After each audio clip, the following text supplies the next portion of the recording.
स्वागत है आप सभी बच्चों का आज की इस क्लास के अंदर।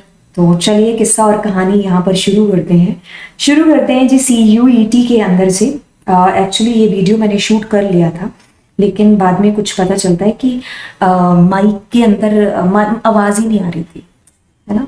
गंदी गंदी गंदी बात, है ना। तो बस फिर होना क्या था, दोबारा शूट कर रहे बैठ करके, है ना।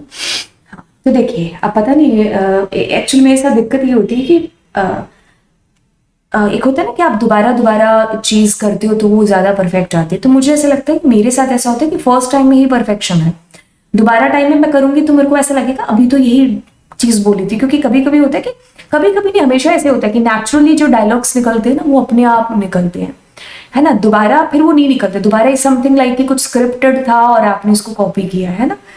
तो चलिए खैर देखते हैं अब ये लेक्चर कैसा बनता है ना। तो आवाज बिल्कुल आ रही है, मैं सिर्फ चेक कर रही थी। चलिए, तो अब किस्सा और कहानी कुछ इस तरीके से होता है कि भाई आप जो एग्जाम दे रहे हो बच्चे, CUET का एग्जाम, ठीक है। अच्छा जी, ये जो एग्जाम है ये आपका 2023 का एग्जाम है, मानते हो? जी हाँ मैम, 2023 का पेपर है। अब बात ऐसी है कि भैया आपका जो पेपर था पिछली बार, जिसको आप 2022 की बात करते हो और जिसका ये पेपर हम लोग सॉल्व भी यहाँ पर करने वाले हैं, ये पेपर होता है जी 2022, जो कि 30 अगस्त की बात है। तो ये आपका एक इकलौता आपके पास में PYQ है, ठीक है। अब कुछ बच्चे ऐसे हैं जो कि मेरे को टेलीग्राम पर लगातार मैसेज करके कुछ बुक्स की फोटोज खींच करके भेज रहे हैं कि मैम ये वाली लूँ कि ये वाली लूँ, आप सजेस्ट करके बताओ। और जब मैंने उनके जो फर्स्ट पेज देखा तो उसके ऊपर लिखा हुआ था 10 ईयर PYQs। अब ऐसी बात है कि 10 ईयर PYQs आपके पास में कैसे हो सकता है, आप मॉक टेस्ट कह सकते हो, क्योंकि ये पेपर ही 2022 में स्टार्ट हुआ है तो 10 साल का तो सवाल ही नहीं उठता, ठीक है। पहली चीज, आपके पास में सिर्फ एक ही प्रीवियस ईयर पेपर पड़ा हुआ है जो कि इकलौता आपकी नजरों के सामने है। NTA वेबसाइट से मैंने इसको डाउनलोड बेसिकली किया है, या आप भी इसको वहीं से डाउनलोड है जो कर रहे होंगे, ठीक है। तो ये आप लोगों का क्या है, कंप्यूटर साइंस का एक इकलौता PYQs आपके पास बेशक बिल्कुल पड़ा हुआ है, ठीक है।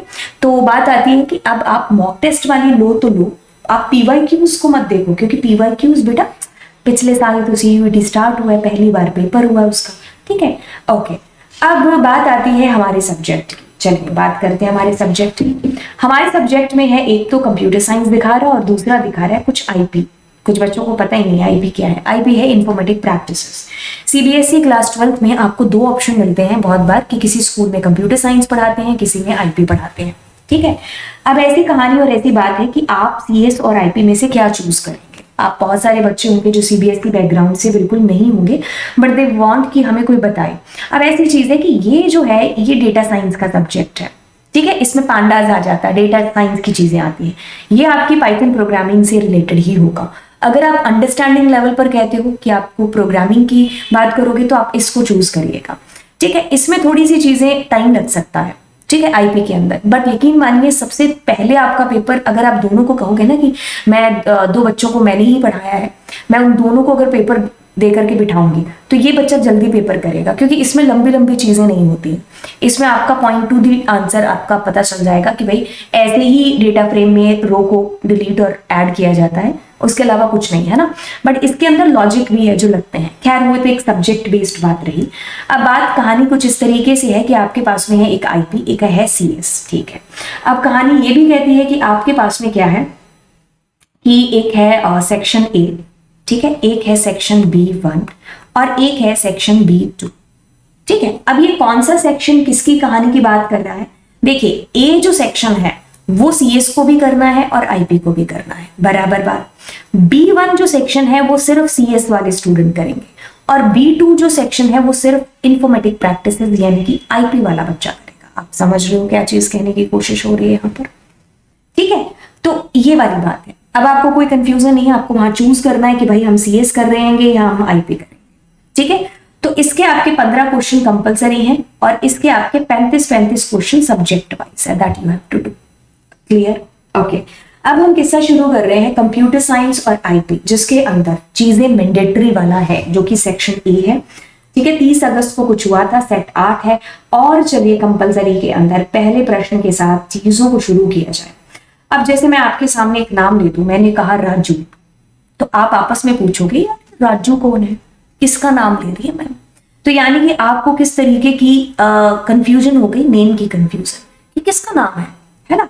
जैसे मैंने अभी तो इसको करके भी बताया था, ठीक है, अभी मेरी जो पिछला शूट हुआ था लेक्चर, उसमें मैंने खैर इसको करके भी बताया था, और ऑफकोर्स इसमें तो ऑफकोर्स करके बताना ही पड़ेगा दोबारा। तो किस्सा और कहानी कुछ ऐसे होता है कि PRINT प्रिंट, और मैंने कुछ यहाँ पर लिखा OP, ठीक है। तो अब ये हमसे पूछ रहे हैं कि भाई ये क्या है, ठीक है, तो नेम एरर, ठीक है, राइट। हाँ, बड़ा जोर आ रहा है यार दोबारा शूट करते हुए यार, क्योंकि वही चीज अभी पढ़ाई है। खैर कोई बात नहीं है ना।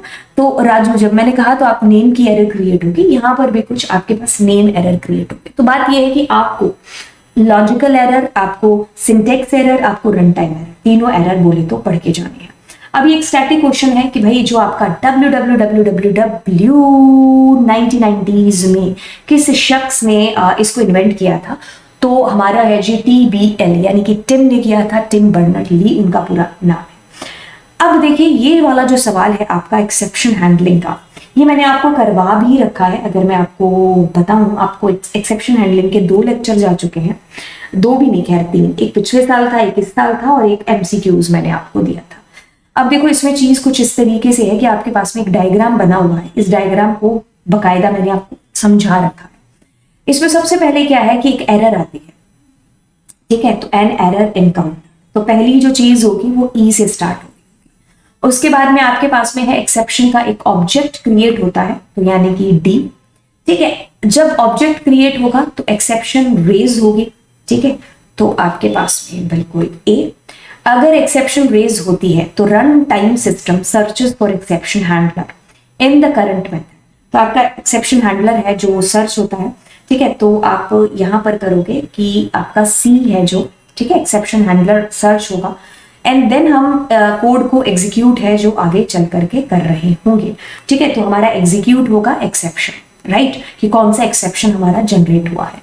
तो हमारे पास यहाँ पर क्या आएगा बोले तो B। तो हमारे पास EDA, हमारे पास EDACB, तो हमारा D option is the correct answer. अगर आप अपने पेपर को एक खुशनुमा पेपर बनाना चाहते हो तो आप NCERT को पूरे अच्छे तरीके से चाट लो, ठीक है, मतलब चाटने का मतलब है कि उसको अच्छे से पढ़ लो, ठीक है। Okay, so the next question that we have, in SQL like condition allows you to use wild card characters. हमारे पास 2 कैरेक्टर है, एक है जी %, दूसरा है जी अंडरस्कोर। इसका यूज होता है कि क्या और कितना। इसका यूज होता है जी क्या तो नहीं पता है लेकिन कितना पता है। जैसे कि आपको कहा कि आप 4 कैरेक्टर जिस नाम में आते हैं उसको प्रिंट करके बता दो। Second last character is A, तो मतलब सेकंड लास्ट A है तो लास्ट में कुछ तो होगा, तो यहां पर आपको कुछ तो होगा इज नो, बट क्या होगा ये तो दोनों में नहीं पता है। परसेंट की बात होगी तो परसेंट में इट इज समथिंग लाइक कि आप इस तरीके से बात कर रहे हैं कि भाई क्या होगा नहीं पता है और कितना होगा ये भी नहीं पता है। कि जैसे मैंने कहा किसी का नाम A से शुरू हो रहा है तो उस बंदे का नाम A भी हो सकता है और आलिया भी हो सकता है, मतलब कुछ भी हो सकता है, A भी और A से शुरू होने वाला भी। खैर, तो हमारे पास में 2 हैं विच इज % एंड अंडरस्कोर, ठीक है। ओके, अब बात करते हैं डेटा रिडंडेंसी। रिडंडेंसी जब भी हमारे सामने आती है तो ये एक शब्द लेकर के आती है विच इज डुप्लीकेसी, ठीक है। डेटा इनकंसिस्टेंसी से मतलब है कि डेटा का मिसमैच होना, तो B की बात हो रही है यानी कि डेटा मिसमैच नहीं हो रहा है, ठीक है। तो हम 4 की बात कर रहे हैं, ठीक है। हमारा डेटा इनकंसिस्टेंसी मतलब डेटा की मैचिंग नहीं हो पा रही है कि कौन कौन से प्लेस पर है जो, ठीक है। डेटा आइसोलेशन, हमारा डेटा पड़ा हुआ है एक टेबल के अंदर बट उसका किसी से लिंक ही नहीं है, रिलेशन ही नहीं है, ठीक है। तो मतलब आप एक तरीके से कह लो सेपरेशन ऑफ रिसोर्सेज और data modification made by different transactions, ठीक है। तो C की बात हो रही है तो यानी कि 3rd की हम लोग बात कर रहे हैं।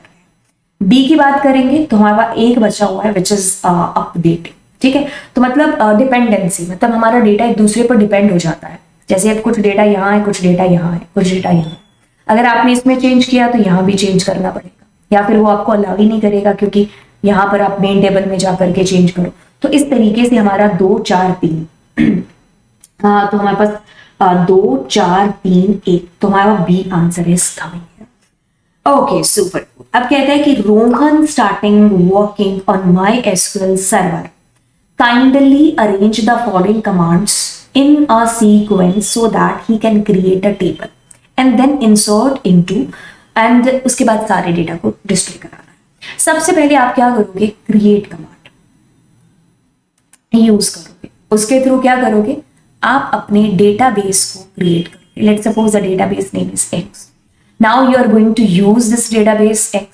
आफ्टर यूजिंग द डेटाबेस आप क्या करोगे, क्रिएट करोगे टेबल, ठीक है। तो टेबल क्रिएट कर ली, लेट्स सपोज XYZ कुछ उसमें डेटा लिखा, फिर आपने टेबल क्रिएट कर ली, तो अब आप क्या करोगे, इंसर्ट करोगे उसमें डेटा को, कर लिया इंसर्ट। अब आपने क्या करना है, अब आपने इसमें सेलेक्ट स्टार फ्रॉम टेबल करना। तो पहले ये यानी कि बोले तो B, ठीक है। फिर आपके पास में यूज यानी कि ये वाला तो D।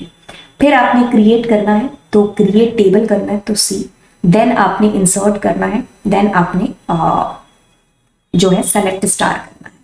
तो आपके पास में क्या है, BDC तो A इज द ऑप्शन है। नेक्स्ट हम लोग चीज की तरफ मूव ऑन करते हैं विच इज DDL। अब कहानी ऐसे है कि एसक्यूएल में दो परिवार होते हैं, एक होता है DDL, वैसे तो और भी है TCL वगैरह, बट हमने यूजुअली यही पढ़े हैं, तो एक DM वाला मैनिपुलेशन डेटा डेफिनेशन। इसके अंदर होता है कार्ड CARD, इसके अंदर जो होते हैं हमारे सिद्धू, ठीक है। कार्ड का मतलब है क्रिएट, ठीक है। A का मतलब है ऑल्टर, D का मतलब है ड्रॉ, ठीक है। और CAR तो सॉरी ये D नहीं R लिखा हुआ है, कभी कभी हम अपनी खुद की हैंडराइटिंग नहीं समझ पाते हैं। D का मतलब है जी ड्रॉ, सुपर डुपर कूल है, okay. Then we have select, ठीक है। Then we have insert, then we have delete and then we have update. Got it, super duper cool, okay. So ये DDL फैमिली है, DDL family, तो C is the answer जो कि DDL के अंदर का नहीं है। अब ये कहते हैं कि डेटाबेस डिजाइन, तो डेटाबेस स्कीमा होता है जो हमारा डिजाइन ऑफ डेटाबेस होता है। Mister Sameer wants to connect 20 system, 20 systems को वो कनेक्ट करना चाहता है, so which are present within a single hall. Help him choose the best device out of the following to achieve his purpose. यहां तक कोई बात समझ में नहीं आ रही, भाई एक डिवाइस है जिसके सहारे आपने 20 सिस्टम्स को कनेक्ट करके रखा हुआ है। हम एग्जांपल ले लेते हैं कि भाई इतने सिस्टम हमारे कनेक्ट है उस डिवाइस से। अब ये कुछ भी हो सकता है। अब नोट यहाँ पर जो लिखा हुआ है उससे चीजें कुछ समझ में आ रही हैं कि note that the data arriving on any of the following, any of the line should be sent to the intended node या फिर रिसीवर। तो बात कुछ इस तरीके से है कि हम यहाँ पर स्विच की बात करते हैं क्योंकि इंटेंड लिखा हुआ है। अगर इंटेंड नहीं लिखा होता तो कुछ भी आंसर हो सकता था। बाय द वे यहाँ पर हब उस वक्त आता कि hub is using to broadcast the message, ठीक है। हब किस लिए यूज होता है, ब्रॉडकास्ट करने के लिए।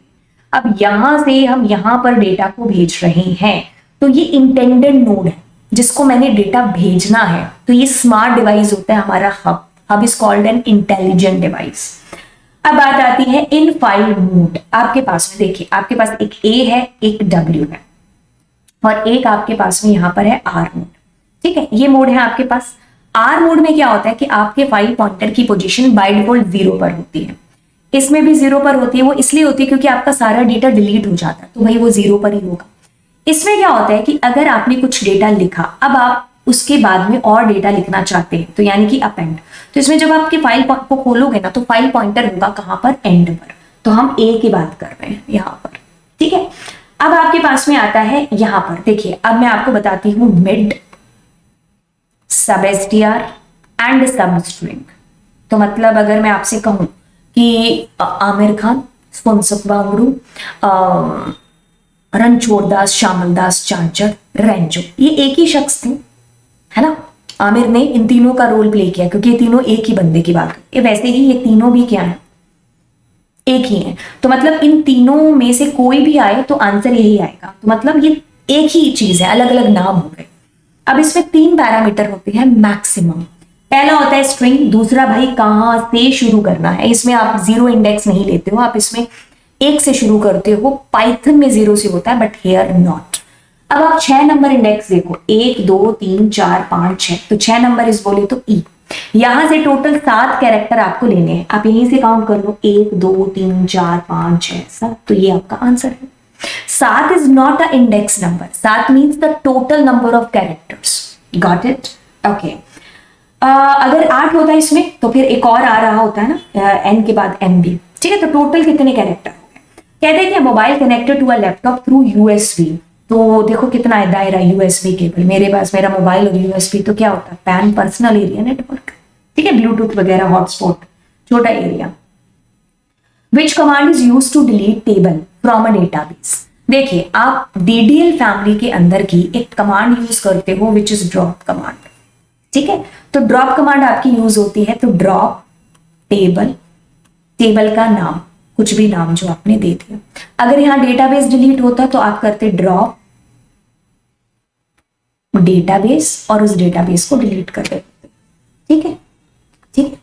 हाँ मैम क्लास में मच्छर पकड़ने लग गए, पकड़ा भी नहीं है, हाँ ठीक है। तो ये बात हो गई। अब हम आगे चलते हैं और ये कहता है ब्राउजर। जैसे इसने लिखा ब्राउजर, तो आप देखो ब्राउजर कहाँ है, हमारा गूगल क्रोम है। फिर इसने लिखा बी मल्टीपोर्ट मोडेम, तो हब है, ठीक है। फिर इसने लिखा प्रोटोकॉल, तो सिंपल मेल ट्रांसफर प्रोटोकॉल दिया हुआ है। फिर इसने लिखा BCC, तो यानी कि ब्लाइंड कार्बन कॉपी, ठीक है। तो ये चीज हो गई हमारे पास। तो हमारे पास इसमें आता है 2, इसमें आता है 4, इसमें आता है 1, इसमें आता है 3। तो हमारे पास 2 4 1 3, तो कहां पर लिखा हुआ है 2 4 1 3, दिस इज आवर आंसर, ठीक है। अब देखिए मैंने आपको थोड़ी देर पहले बताया कि ये तीनों भाई हैं, मतलब भाई नहीं, एक ही शख्स का नाम है। तो मिडल इसमें क्या है, ऑड है, जो कि आपको इसमें से सेलेक्ट करना था। ये रहा आपका पार्ट ए, जो कि दोनों क्लासेस के लिए इंपॉर्टेंट है if you are having IP और सीएस, ठीक है। ये पार्ट ए है। अब इसके बाद में हम 35 क्वेश्चन शुरू करेंगे कंप्यूटर साइंस के साथ में। 35 हमारा जो आया इंफॉर्मेटिव प्रैक्टिस के साथ में, ठीक है। ये मेरी कहानी रही यहाँ की। आई होप आपको ये कहानी अच्छे से समझ में आई होगी।